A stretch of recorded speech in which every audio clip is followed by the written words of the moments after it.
We have got one heck of a show planned for you today. We've got the left and Don Lemon, full of his expletive-laden, ignorant monologue. This show that nobody watches, that seems to suggest that nobody voted for these deportations. I've got the receipts on that. I don't know where these people were the last number of years, including during the election. We've got the Supreme Court. Congratulations, women out there. You are so close to not having to look at a male penis in your women's locker rooms again. That's incredible. It's just, this is one of those days where you just get so excited to get behind the microphone because it's all victories all day. And then, we've got the left giving Scott Adams, right? The Dilbert creator, the old Charlie Kirk treatment. These people are disgusting. Absolutely reprehensible people. And then we've got the Clintons, of course, the Clinton crime family that isn't showing up for their subpoena. They are defying it, and we know where that leads to prison. That's where they put Peter Navarro and Steve Bannon. And then, of course, we've got the Secret Service. James O'Keefe went and undercover and spoke to someone on Vice President Vance's security detail that basically has no problem with the vice president being compromised and killed. So a lot to get to today, but first, let's talk about the deportation promise that Trump gave us and the incredulity. Is that the word? Incredulity of the left that thinks that we don't want this. Now, first, let me play Don Lemon, and I just got to warn you, he drops F-bombs because Don Lemon is not a particularly intelligent person. As a matter of fact, he's one of the dumbest people out there. And people who are complete R-word retards, they have to resort to a bunch of F-bombs because they don't have the brains to make a coherent argument. So here is Don Lemon first. Is this what you voted for, MAGA? You fucking idiots. Is this what you voted for? Why would you even want this job? Is your ego and your penis, are they that small that you feel that you have to harass people in order to feel like a man or to feel strong? Is this what you voted for? Is this what you voted for? Yes, as a matter of fact, Don Lemon, this is exactly what we voted for. Not just us, but the majority of the American people agree overwhelmingly that these illegals should be deported from this country. Now, Don Lemon fancies himself a media man, right? I mean, he was fired because he's a disgrace. And obviously, you can see there's no reason to listen to somebody like that. But let me just take a trip down memory lane, Don Lemon, because both of these clips I'm going to play were readily available, and they preceded Donald Trump's inauguration. Here's the first. You know, we have a lot of the campaign rhetoric, speaking of what people say they would do. You've seen the Trump campaign talking about mass deportations. We tested that in a general way in principle. Would you support a new government program that would deport all people living in the U.S. illegally? And that finds majority favor. That finds 6 in 10. It's strongest among folks who are MAGA. It's strongest among Trump supporters, but also from some Democrats as well. And I think that that speaks to the general idea, not just that people see the border as a crisis, but also where we are in the campaign, where a lot of very dramatic or new proposals out there are finding favor here. Well, Don, there you have it. Yes. As a matter of fact, not only did I vote for this as a Trump supporter, but other Democrats support this policy as well. And I would remind you that Donald Trump did not act like a leftist, a Marxist, like Democrats who run every time to the center when they're running for election. They feign that they're some sort of centrist. They're not the radical leftist revolutionaries that they are. We don't do that. And Donald Trump in particular didn't do that. He ran on exactly what he's doing now. Listen to Donald Trump while he was running for re-election. On that same day, we will begin the largest deportation operation in American history, larger even than that of President Dwight D. Eisenhower. And as part of Operation Aurora, you know all about Aurora, how horrible that's been. Every single foreign gang and illegal alien member, all of this criminal network operating on American soil will be dismantled, deported, and destroyed. Going to get them out. There's nothing confusing there. He doesn't mince words. He doesn't say, no, I'm not going to deport people. He says he's going to carry out the biggest deportation operation in American history. And that's exactly what he's doing. So yes, Don Lemon, I voted for this. And many Democrats, in fact, support this as well. This is a immensely popular move. And we understand that the Democrat Party cannot abide the deportation of illegals because you have hitched your future political wagon to illegals voting for you in perpetuity. That's right. We know what it's called, replacement theory. So there's nothing confusing there. So don't fall for the propaganda, folks. Trump has my full-throated support and the full-throated support of the American people as he continues to carry out these deportations of illegals. And you don't have to come here and commit murder as an illegal to be deported. The fact that you're here illegally at all is a criminal act. So sorry for you. Elections have consequences. Isn't that what the Democrats always say? Elections have consequences. Didn't Obama tell us that and other Democrats? That's right. Well, you know, we won. Sorry. But of course, the Democrats, they have to try and delegitimize their opponents when they lose. And that's exactly what they're doing now. They cannot accept the election results that just took place. They refuse to accept. And that's what this entire Democrat Party revolution, resistance machine is all about. It's about asserting themselves as insurrectionists who reject the will of the American people. Go and win an election. Then let's have another conversation. But I want to move into the gender theorists getting wrecked at SCOTUS because it is such a beautiful thing to behold. It's incredible to see what's happened to the Democrat Party, is it not? Any Democrats out there listening? You know, aren't you the OG feminists there? Right? All about women's rights. Well, what about women's rights when it comes to participating in athletic competitions? You seem to not care at all about women's rights. You want to see men in skirts take away their trophies, take away their opportunities. And my, oh my, here I am, Mr. MAGA, Drew Allen, the Millennial Minister of Truth, who is a supporter of women and women's rights. That's right. I am the real feminist in this world. You know, this gender theory stuff is probably the most overtly ridiculous idea that the Democrat Party has embraced. The biological reality that there are two sexes, male and female, is not a revolutionary concept. It's a matter of fact and science. And only a leftist, a deranged, mentally ill leftist would come up with this idea that you can choose your gender, that gender and sex are different things. You can be born a man, but you can assert that you are a woman. And if you feel like a woman, even though you're a man, you should therefore be able to participate in women's athletic competitions because you say so. Such utter insanity. But to put this full insanity on display, I want to play a clip first from Congress. They had testimony, and they asked a doctor if a man could have a baby. Can a man have a baby? Let me just ask you that first. Can a man have a baby? What's the answer to that question? Is it complicated? No. Men cannot have babies. And yet the left cannot answer the question. Watch this. Ms. Verma, can men get pregnant? Dr. Verma, Yes. I just want to make sure we're all Dr. Verma, addressing can each men other get with pregnant? respect. As a doctor, give me your opinion. As a doctor, can men get pregnant? I mean, I'll move on to the next one. Is doctor, can men get pregnant? I know you're a lawyer, an AG, like I was an AG. Can men get pregnant?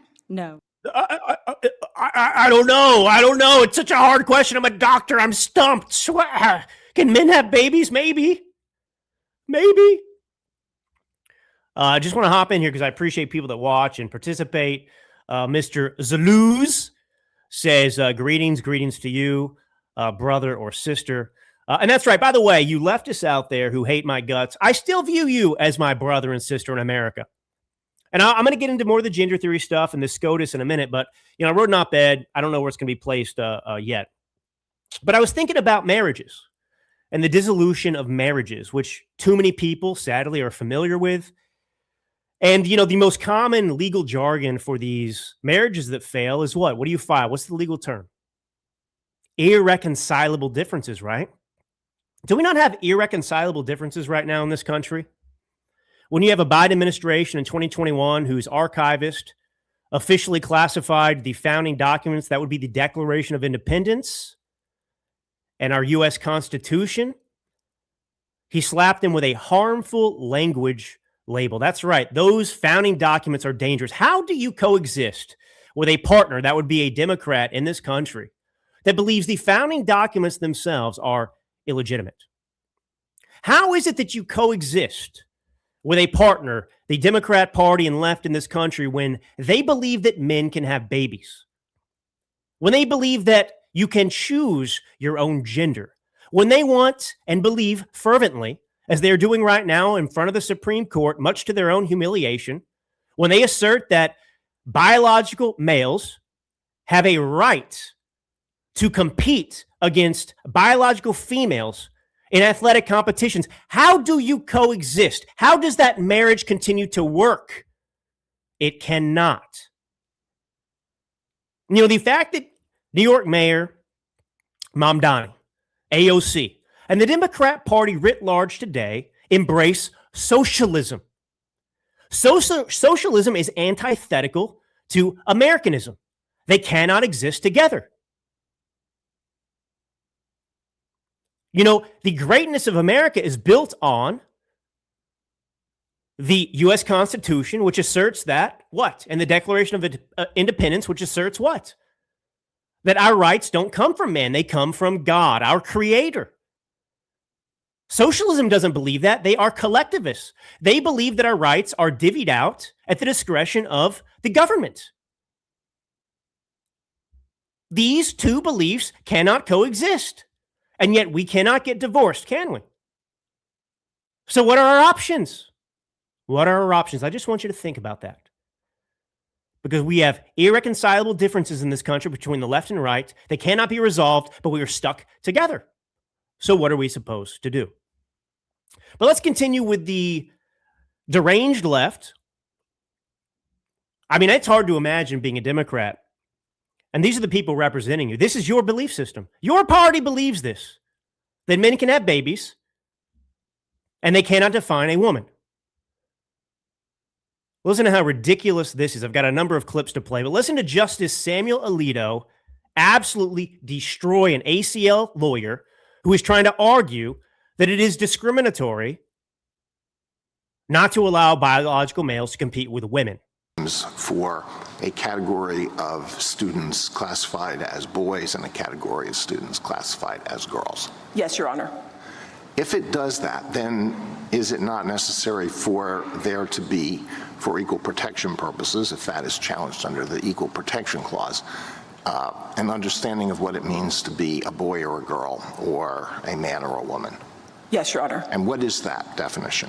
For equal protection purposes, what does it mean to be a boy or a girl or a man or a woman? Sorry, I misunderstood your question. I think that the underlying enactment, whatever it was, the policy, the law, we'd have to have an understanding of how the state or the government was just understanding that term to figure out whether or not someone was excluded. We do not have a definition for the court, and we don't. She does not have a definition for the court of what it means to be a man or a woman? Excuse me, this is not rocket science. But of course, they have to eradicate any definitions whatsoever to push forward this absurd view that biological males, simply because they want to be women, should be able to compete in women's sports. And by the way,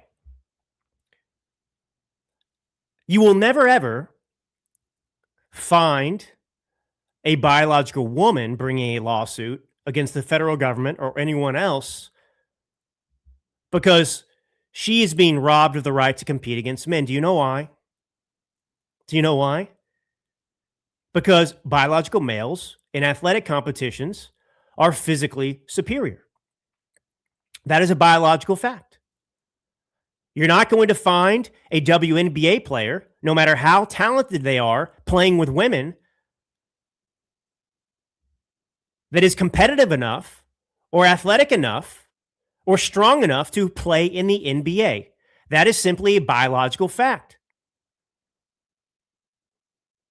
And what you have here with these transgender athletes, men who want to compete with women, not only are they mentally ill, but these people cannot compete to their preference, to their liking with men. They're not good enough. And so they want to go and exploit the emotion of ignorant people out there so that they can go and feel like they are victorious by beating up on a bunch of women. What kind of society tolerates this? What kind of society tolerates this? Not this one, folks, because it's about over for this transgender gender theory insanity. Women, congratulations. A beautiful new day is ahead for you where you are going to be protected again, that your rights will be preserved because of MAGA, not because of the Democrat Party. They don't care about you. Now, listen to this. Here's Ketanji Brown Jackson.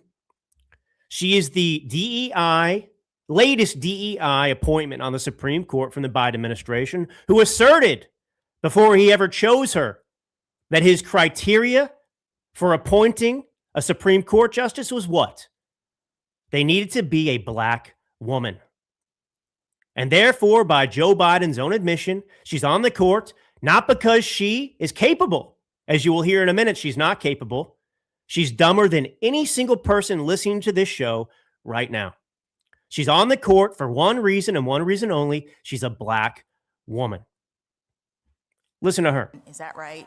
I think to some degree, but it's also, Your Honor, it's just because we're indifferent to a person's gender identity and applying the law. But the law actually operates differently, I think, for cisgender women and transgender women. That is, with respect to their desire to play on a team that matches their gender identity.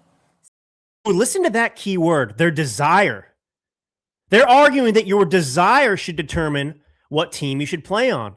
If you desire to play and beat up a bunch of women, you simply claim that you are not a cisgender woman. You know what? Cisgender doesn't exist, by the way. I mean, this is a made-up term by the gender theorists who are deranged. I'm cisgender because my gender, which can be selected according to these people, matches my biological reality, which is I got a penis. Okay? So I'm cisgender because it aligns. But if I wanted to go and compete against a bunch of women, well, then my gender could be female, even if my biological identity was male. Is it insane that we even have to spend one episode of the show talking about this? That we live in a country, the greatest country in the history of mankind, where this is even being entertained as reality? Incredible. But anyway, the end is near for these individuals. They totally got wrecked. I want to play another clip here. Again, of Ketanji Brown Jackson exposing herself as stupid. You have the overarching classification, everybody has to be, play on the team that is the same as their sex at birth. But then you have a gender identity definition that is operating within that, meaning a distinction, meaning that for cisgender girls, they can play consistent with their gender identity. For transgender girls, they can't. So I think that, okay, so as to the part about your ability to pass over from boy to girl, yes, you can go from one way but not the other. I want to be clear that BPJ is not challenging that specific classification. I think that's important to start with. But I think, if anything, that's useful evidence as to the lack of a transgender-based discrimination, because if the legislature were just sort of unsettled by the notion of transgender athletes, I think the answer would have been to then bar them from No, I passing over appreciate me when that. consistent with their I judgment. appreciate that. I guess I was getting at the what I understood the Chief Justice to be trying to discuss, which was this notion that this is really just about the definition of who we accept that you can separate boys and girls, and we are now looking at the definition of a girl, and we're saying only people who were girl assigned at birth qualify. And yeah, no SHI. Shh. Yes, that's right. Only people who are born women can play women's sports. Only men who are born men can play men's sports. Why is this so hard for you to understand? Anyway, that's enough time on the gender issue. We know where this is headed. It's over for them. Sanity is about to prevail. Sanity is about to prevail. So I want to talk about Scott Adams. He was the Dilbert creator. And, you know, circa 2016, I believe it was, he came out as a vocal Trump supporter. And it killed his career. They claim that his controversial statement was that there are black people in this country who are racist against white people. That's absolutely a fact that exists. Racism doesn't go one way. He didn't say anything controversial at all. There absolutely is anti-white discrimination and racism in this country. And it's proliferated by the Democrat Party, no matter the race of the individual. You know, the entire Obama administration and philosophy was anti-white. It was that we were a bunch of oppressors because of our skin color. What do you think DEI is about? What do you think the entire Democrat agenda today is about? It's completely race-based. They are discriminatory while claiming they're not. But I want to pull up the headline. People Magazine, this was just one of the many outlets out there that did this. Scott Adams, disgraced Dilbert creator, dies at 68. Dilbert was pulled from wide circulation after Adams' racist rant in 2020. I told you what the rant was. It wasn't racist at all. And so that's the headline. And I'm sure you'll be shocked. I mean, just try and imagine. I'm going to pull this headline back up. Read this headline again together. Scott Adams, disgraced Dilbert creator, dies at 68. So this guy just died after a long battle with cancer. He lived much longer than he expected to. He bought himself a lot of time. He was so gracious. He was a wonderful human being by all measures. And that's the headline. He's not a man deserving respect, somebody who died, who has people who loved him. No, he's a disgraced Dilbert creator. So imagine in your mind what the deranged leftist that would dehumanize and insult a man on the day that his death is announced. Imagine what that person might look like. Is it a man? Is it a woman? Are they fat? Are they skinny? They're certainly not Republicans. They're certainly not conservatives, are they? No, their name is Victoria Edel. Look at this beautiful, beautiful woman. Just a bundle of joy. So much of her to go around. Here's another picture of her. Oh, she's a big New York Mets fan, though. Look at her. Look at her. Don't you want to hang out with that person? Doesn't she look like a bundle of joy? Unmarried. She happens to be queer, I guess, because she wrote an article after the Barbie movie came out for Pop Sugar or something like that, that said that Barbie is, indisputably queer based on her viewing of the movie. These people are so sick. So sick. It's all about pushing forward and forcing their destructive, mentally ill worldview on the rest of us. Incredible. So anyway, that's what the left did to them. It's just unreal. It's unreal. Charlie Kirk's assassinated and they make jokes about his neck spewing blood. They reenact the assassination. You go online, you post anything, you'll get all kinds of comments from people that are celebrating his death. Like I said, irreconcilable differences. Can we live with these people that want us all dead? How are we going to coexist with people that want us dead, that celebrate after someone dies? Even somebody as great as Scott Adams, who contributed so much joy to society with his comics. But the fact alone that he came out as a Trump supporter, well, that negates his humanity.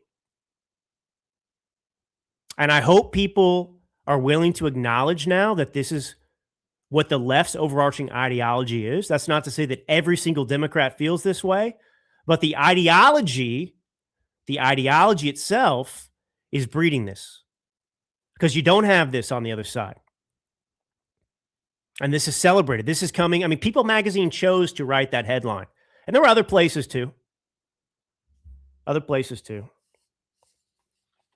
All right, I want to get into another story about what the Secret Service, and this will get into, again, the fundamental idea that the left, they just cannot, they view us as their enemy to be destroyed. Plain and simple. That's the only way I can put that. But first, what do 3 billionaires, 4 major banks, and a legendary 72-year-old investor all have in common?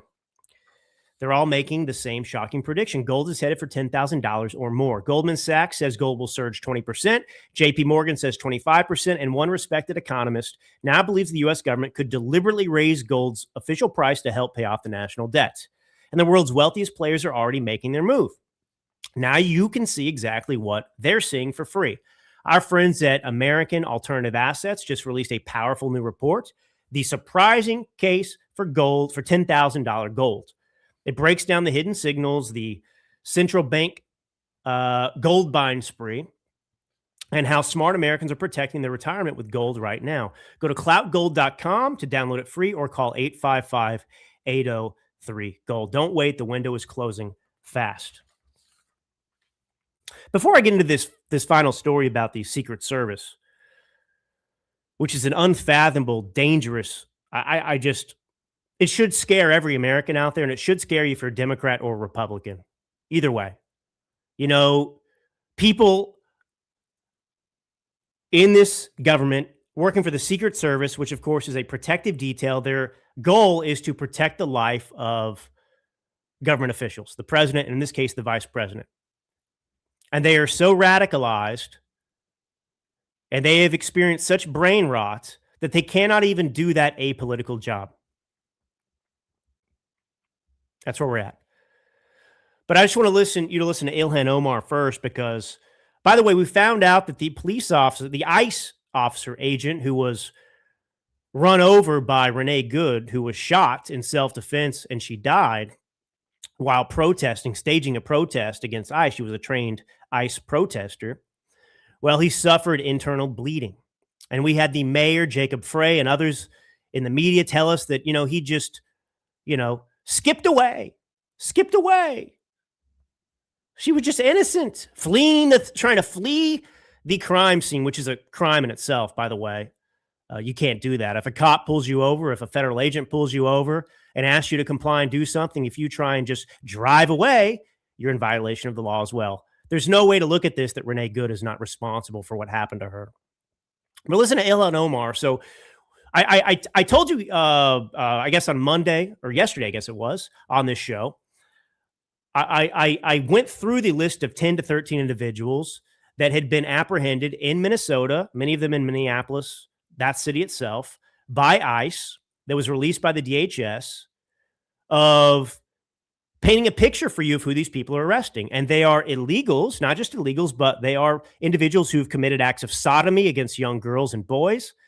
And they have also committed acts of murder. They're gang members.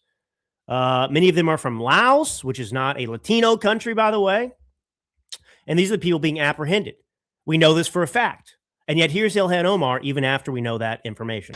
They have not been able to tell us what is the purpose for this search. They haven't been able to produce any evidence that they are finding people who are undocumented, who have committed crimes. Almost every single person that they have information and shared information with us has been someone that has already been adjudicated and was already in prison. And so there's no way to justify what they are doing. It is unleashing complete terror on the residents of Minnesota. No, it's you and your ilk and the Joe Biden auto-pen administration that unleashed this on the American people by permitting such illicit activity from taking place, an unprecedented invasion of this country. And none of these people have a right to be here. And the sheer number and volume of the illegals that are here are directly harming the future and the lives of American citizens.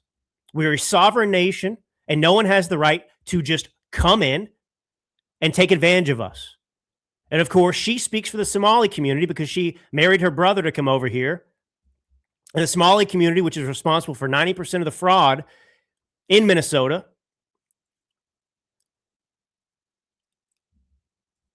And she has the audacity to sit there and advocate for criminal illegals to be on our streets. And she has the audacity to gaslight and try and pretend that the information that is available isn't available. It's unreal. But like I said, 2/3 of voters support mass deportation. So we could care less what you think, Ilhan Omar. We support your deportation as well. And, CNN went so far as, this is really despicable in a way they operate. But I want to play this clip from CNN. CNN got a hold of the former, one of the father-in-laws of Renee Good, and they tried to goad him into condemning ICE. Listen to this. No, nothing about charges or anything that, just an investigation into what happened in terms of the ICE agents' actions. But they were, according to the prosecutors resigning today, pressuring them to investigate Renee's actions and Becca, her wife's actions. How do you feel about all that? Well, I'm not blaming anybody. It's a hard situation all the way around. It's hard for for everybody involved. The ICE agent, at first I didn't see the footage where, he was actually, he was actually being ran. I seen the bump of the car hitting his legs. And so in a flash like that, it's hard to say how you would react. From my understanding that he had been through that before, maybe dragged or something. And so, like I said, it's just a hard situation for everybody. Becca, she's a great person as well. I don't have any enemies. I love everybody, and that's what the Bible tells us: love our neighbors as we love ourselves. But I think there's some bad choices, and the word says, "For the wrath of God will come up on the children of disobedience." And it's I don't blame ICE. I don't blame Rebecca. I don't blame Renee. I just wish that if we're walking the Spirit of God, I don't think she would have been there. That's the way I look at it. What an incredible guy. He knows exactly what CNN wants him to do.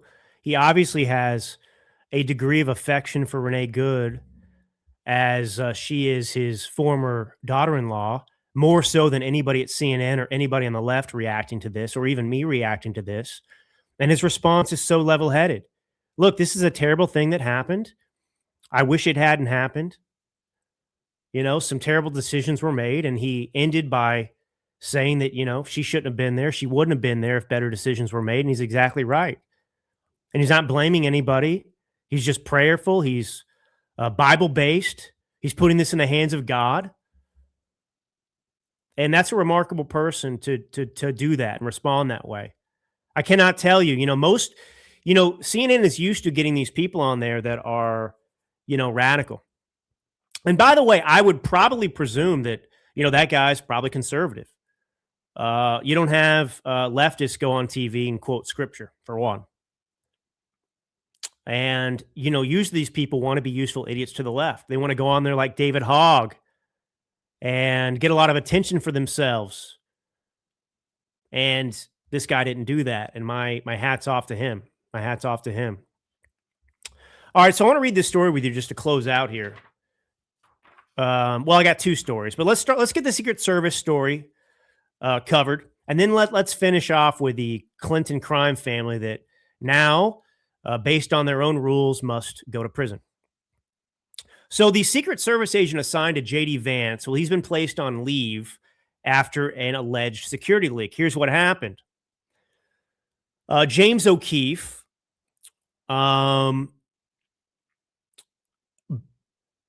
undercover, and or not James O'Keefe, but somebody who works for James O'Keefe, a woman, went undercover, and this agent blabbed about sensitive details of his job to the undercover woman. And the Secret Service agent has been identified as Tomas Escoto. He had his security clearance suspended and access to agency facilities and systems revoked pending an internal investigation. I want you to listen to how outrageous this is. In a 14-minute video that was posted on X by O'Keefe, Escoto disclosed details of how Vance and his family are shielded from danger, including protective formations, shift schedules, travel plans, and real-time locations. In addition to past movements, the agent revealed future travel plans, sometimes days in advance. Escoto even sent images from Air Force Two while on board with the vice president. Despite acknowledging that he signed paperwork prohibiting the disclosure of sensitive information, the Secret Service agent repeatedly shared details with someone he believed was a casual romantic interest. In this video, it also included a text message purportedly sent by Escoto to the woman on December 26th, in which he told her that Vance would be in Ohio for like 4 to 5 days before traveling on to Florida next weekend. Now, this obviously has real-world consequences. You might recall that a deranged transgender leftist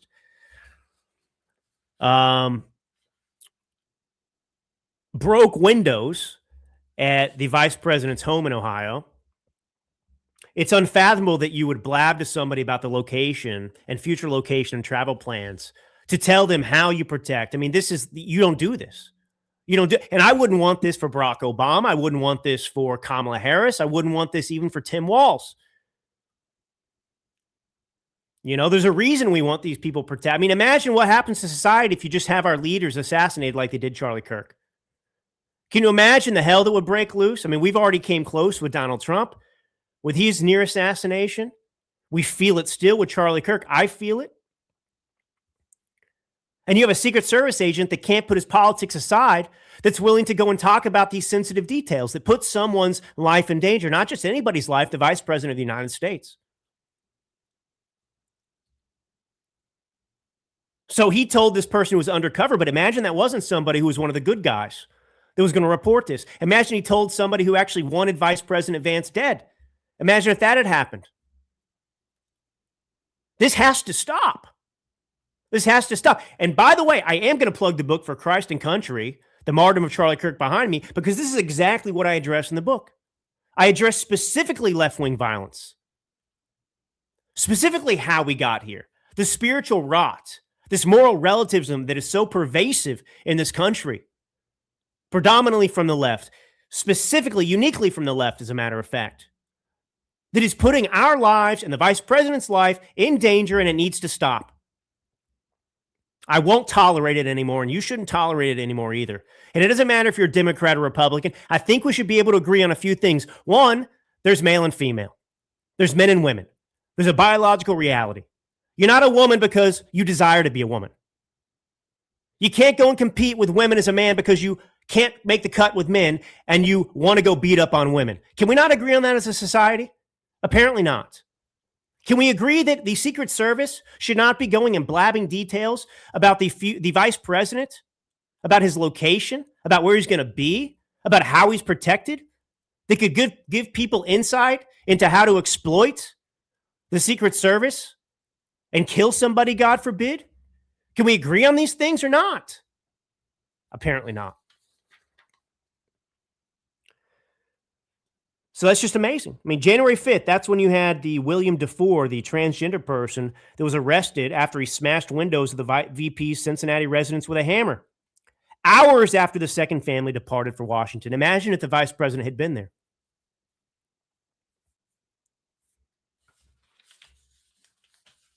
All right, I want to finish with this. The Clintons are defying a congressional subpoena, and I just want to play for you really briefly MS Now, formerly MSNBC, their coverage of Peter Navarro going to prison for the exact same thing. Some breaking news. We have just in here at MSNBC, former Trump aide Peter Navarro is going to go to prison. He's been ordered to report to federal prison on March 19th. He'll begin his 4-month sentence on contempt of Congress charges for defying a subpoena from the January 6th committee. Navarro has asked a court now to stay his sentence while he appeals. So he spent, I think, 4 months it was in federal prison. And look, you know, one of Saul Alinsky, who was someone that Hillary Clinton herself admired deeply. He wrote the book Rules for Radicals, which is a communist manifesto of how to foment Marxist revolution in the United States of America. It's the playbook that's being used right now. If you haven't read it, you should. Get familiar with the left's tactics. I do. I read it once a year or as need be. But one of the guiding principles and rules in Rules for Radicals is that you make the enemy live up to their own rules. Well, what did the left do? They put Peter Navarro and Steve Bannon in prison because they defied a congressional subpoena. Well, now Bill Clinton and Hillary Clinton are both defying a congressional subpoena. No one is above the law, right? So we know what has to be done. They have to be held accountable. If Peter Navarro and Steve Bannon could go to prison because they defied a congressional subpoena, well, then it's only right and it's only fair and it only proves the left's, as they insist, you know, no one's above the law. Well, you're right, Bill Clinton and Hillary Clinton. You're going to have to go to jail. And it's clear as day that you have to do it. You made the rules. Now you have to live by them. So this has to be escalated. This has to be pushed. We cannot live in fear of the left's reaction or their violence anymore. They're going to react how they're going to react, and we know how they're going to react. And ICE, you know, ICE is the de facto fascist shock troops right now.